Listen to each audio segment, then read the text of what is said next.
안녕하세요. 삶은 사이다의 최영주입니다. 반갑습니다.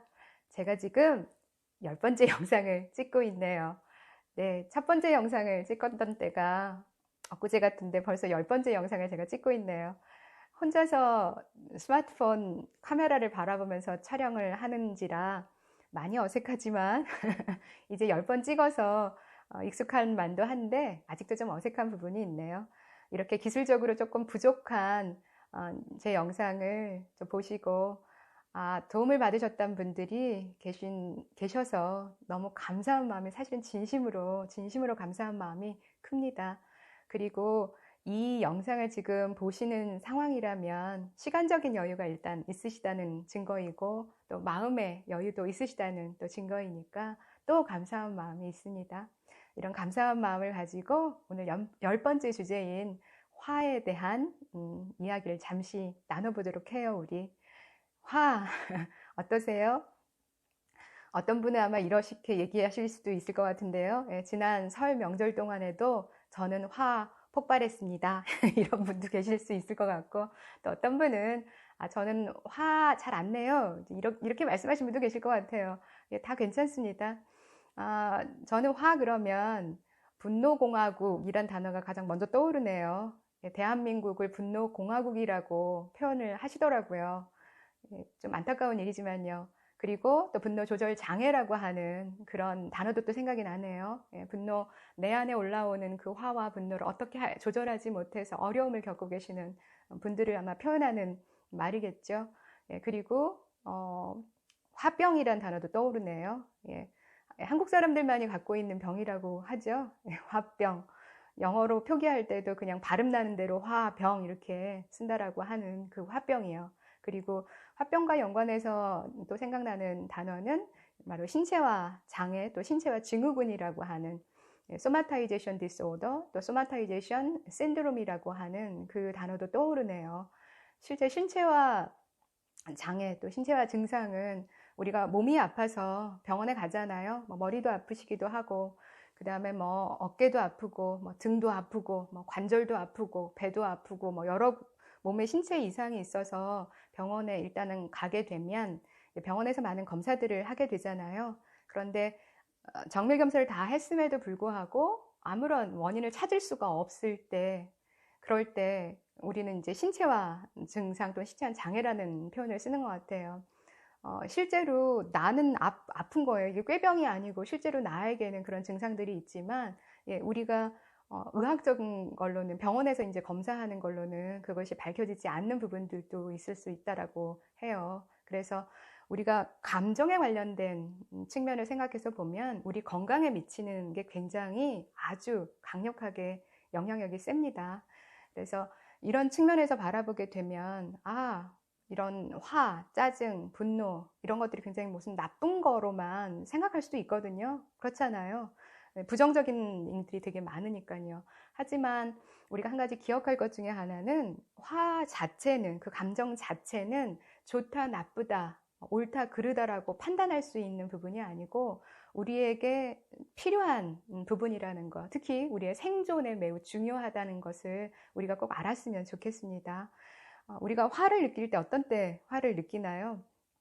네, 내가 어떤 것을 계획했는데 그 목표를 달성하는 것이 좌절됐을 때 우리는 화를 느끼기도 하고요. 그리고 다른 사람이 나의 경계를 침범해서 들어왔을 때, 당연히 화가 나는 게 너무나 정상적인 반응이거든요. 그런데 또 어떤 경우에는 나의 경계를 침범당했는데도 또 그 화 자체를 느끼지 못하시는 분도 계시다고 해요. 또 그런 증상도 또 병도 있다고 하니까요. 그런 의미에서 본다고 그러면 우리가 화를 느낀다라고 하는 거 지극히 너무 정상적인 너무나 좋은 반응이네요 지금. 그죠? 그래서 화 자체는 지극히 자연스럽고 그리고 우리 생존에 굉장히 필요한 감정이라고 하는 것을 일단 먼저 기억하고 다음 주제로 한번 넘어가 봤으면 좋겠어요. 다만 우리가 화를 자주 느끼게 되면 어떠세요? 피곤하지 않으세요? 왜냐하면 에너지가 소비되는 일이 크기 때문에 그렇죠. 우리 몸은 에너지 체계로 구성되어 있는데 에너지원이잖아요. 예, 우리가 아침 식사를 하고 점심을 먹고 저녁을 먹고 하는 게 에너지를 공급받고 또 에너지를 쓰고 하는 에너지 체계인데, 화를 자주자주 느끼게 되면 우리 몸 입장에서는 그 에너지를 계속 사용할 수밖에 없는 그런 상황이 된다라고 하니까요. 불필요한 화는 좀 줄이는 게 우리한테는 또 중요한 과제인 듯한 생각이 듭니다. 특히 그 에너지를 소비하는 차원과 연관해서 우리의 면역 체계에 미치는 영향에 대한 연구도 같이 한번 나눠보고 싶어요.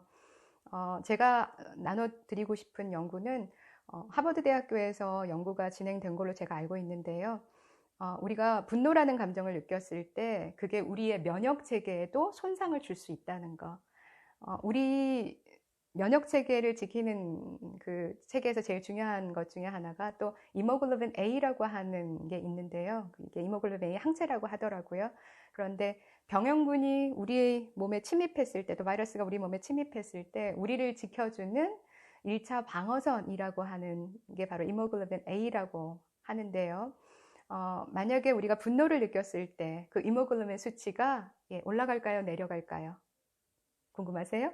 말씀드려볼게요. 이건 이제 실험실 연구인데, 사람들로 하여금 화가 났던 장면을 한번 잠깐 상상해 보세요. 생각해 보세요. 떠올려 보세요. 라고 하고, 그때 느꼈던 감정을 한 5분 정도 잠깐 느껴보시라고 했을 거예요.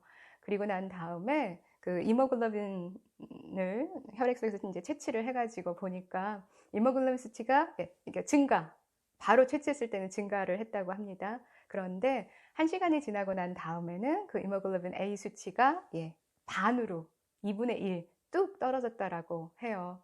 그리고 그러면 얘가 이제 정상으로 돌아오는 게 우리한테 중요하잖아요. 그런데 정상 수치, 원래 수치로 돌아오는 데까지는 6시간이 지나서도 돌아오지 않는다라고 하는 연구 결과를 보고서 저는 되게 깜짝 놀랐어요. 이렇게까지 크게 영향을 주는구나. 이렇게 우리가 잠깐 느낀 분노라도요.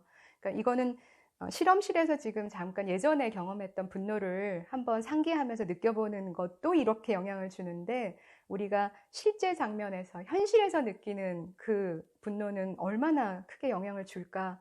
저는 되게 많이 깜짝 놀랐었습니다. 저만 지금 놀라고 있는 건가요? 네. 그만큼 우리가 한번 발생한 분노는 우리의 면역 체계가 균형을 잡아가는데 오랜 시간이 걸릴 수 있다라고 하는 그 연구를 제가 잠깐 소개시켜 드려봤습니다.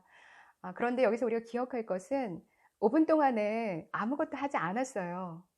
그 불편한 감정, 분노의 감정을 느낄 때 이 사람들이 아무런 조치를 취하지 않았거든요. 그런데 우리는 할 수 있는 방법을 갖고 있거든요, 지금은. 그래서 그 방법에 대한 거를 같이 한번 나눠볼게요. 일단은 첫 번째로는 내가 느끼는, 우리가 일상을 살아가다 보면 여러 가지 불편한 감정들을 느끼잖아요. 그런 감정들을 아주 작은 것일지라도, 아주 작은 것일지라도, 사소한 것일지라도 관심을 가지고서 알아차림하는 것부터 일단 시작하는 거예요. 때로는 다른 곳에서 뭔가 불편했던 감정들이 있었었는데 그것들이 잘 처리되지 않아서, 그게 다른 상황에서, 예를 들자면 직장에서 뭔가 조금 불편했던 것들을 경험한 게 처리되지 않은 불편한 감정이 있다면, 집에 왔을 때 뭔가 가족들이 하는 여러 가지 그런 모습들을 볼 때 갑자기 이렇게 욱 올라오는 경우도 있거든요. 그래서 이것들이, 감정들은 다 연결되어 있을 수 있는 부분이 있으니까. 그래서 내가 어떤 상황에서 느끼는 조그만한 감정이라도, 불편한 감정이라도 내가 좀 불편하네, 이 정도만 해도 될 것 같아요. 뭔가 불편한 감정이 느껴지네. 그리고 난 다음에 어떻게 하시면 되죠? 맞아요. 심호흡이요. 우리 천천히 고르게 호흡하는 거는 너무 중요하다고 제가 이전에 만들었던 영상에서도 여러 번 말씀을 드렸었잖아요. 그래서 천천히 고르게 호흡하시면서 내가 뭐 때문에 이렇게 감정적으로 좀 불편하지? 라고 하는 그 질문을 좀 해보는 것도 필요하고, 그리고 내가 뭐가 지금 나한테 필요한 거지? 내가 원하는 게 어떤 거지? 라고 하는 그런 질문을 해보는 것도 도움이 될 수 있을 것 같습니다.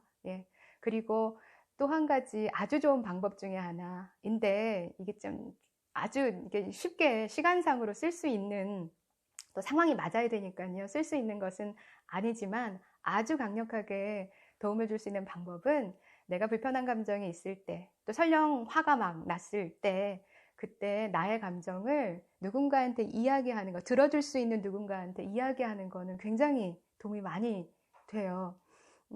특히 그 들어주는 사람이 아무런 판단 없이, 아무런 비난 없이 잘 들어주고 공감해줬을 때, 그때 쑥 이렇게 편안해지는 거를 경험을 해보셨잖아요. 그죠?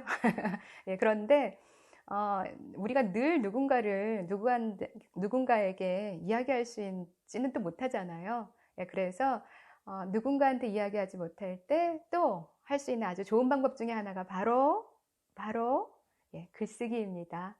예, 글로 나의 감정을 표현해 보는 거. 여기서 중요한 것 중에 하나는 나의 감정을 억눌러 놓거나 막 억눌러 놨다가 폭발시키는 그런 차원이 아니라 나의 불편했던 감정인 화를 내가 뭐 때문에 화가 났었는지에 대한 것을 이렇게 나의 감정에 대한 것들을 적어보면서 그 감정을 해소하는 또 한 가지 방법이 있다라고 하는 거. 이런 표현을 쓰기도 해요. 아재 개그로 적자생존. 적자생존 그러면 아마 다른 다윈이 말한 적자생존을 생각하시는 분도 계실 수 있을 것 같은데요. 적어야 산다. 그래서 적자생존이라고 표현하기도 합니다. 그래서 글쓰기를 통해서도 우리의 불편한 감정들을 덜어내고 해소하는 방법이 있고, 또 우리의 감정을 표현하는 방법으로 글만 있는 건 아니잖아요. 어떤 경우에는 뭐도 있을까요? 네, 그림으로도 표현할 수도 있고, 그리고 또 음악으로도 표현할 수도 있고, 그리고 몸으로도 또 표현하기도 하고요. 예술적인 측면에서는 정말 중요한 것 같아요. 우리 정신 건강에. 그래서 지금 뭐 글쓰기나 그림이나 음악이나 또 몸을 움직이면서 몸으로 또 감정을 표현하기도 하잖아요. 이런 다양한 방법들을 통해서 우리의 불편했던 감정들을 이렇게 해소시켜 나가는 거, 이거는 되게 중요한 일이고, 우리의 감정을 쌓아놨다가 폭발시키고 또 다른 사람에게 불편함을 주는, 또 관계에 또 불편함을 주는 거를 막아주는 또 좋은 방법이란 생각이 듭니다. 그리고 이런 방법들 중에서 어떤 거를 실천하면 좋냐면요, 제일 좋아하는 거 실천하시면 돼요. 다만 호흡하는 거하고 몸을 움직이는 거는 기본으로 하셨으면 좋겠어요. 기본으로. 그래서 그리고 추가적으로 글쓰기도, 또 그림으로, 또 음악으로, 또 몸으로도 나의 감정을 표현하는 것도 한번 해보셨으면 좋겠습니다.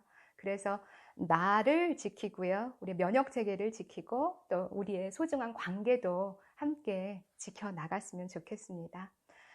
네, 오늘은 제가 말씀드리고 싶은 내용은 다 말씀드렸거든요. 영상을 보시면서 또 어떤 경험을 하셨는지, 또 어떤 생각과 감정이 드셨는지 댓글로도 남겨주시면 저에게 힘이 많이 될까요? 아주 많이 될까요? 네. 그리고 어떤 경험이신지를 제가 알 수 있을 것 같아요. 그래서 다음번도 영상 만들 때 제가 또 참고할 수 있을 것 같아서요. 수고스럽겠지만 또 마음이 움직이신다면 또 댓글로도 남겨주시기를 또 바라요. 그리고 또 실천하시면서 어떤 경험을 하셨는지도 또 제게 또 나눠주시면 너무너무 감사하겠습니다. 우리의 알미요. 우리의 삶이 될 때까지 우리 또 한번 또 즐겁게 노력해 봤으면 좋겠습니다. 저는 또 다음번 영상에서 뵐게요.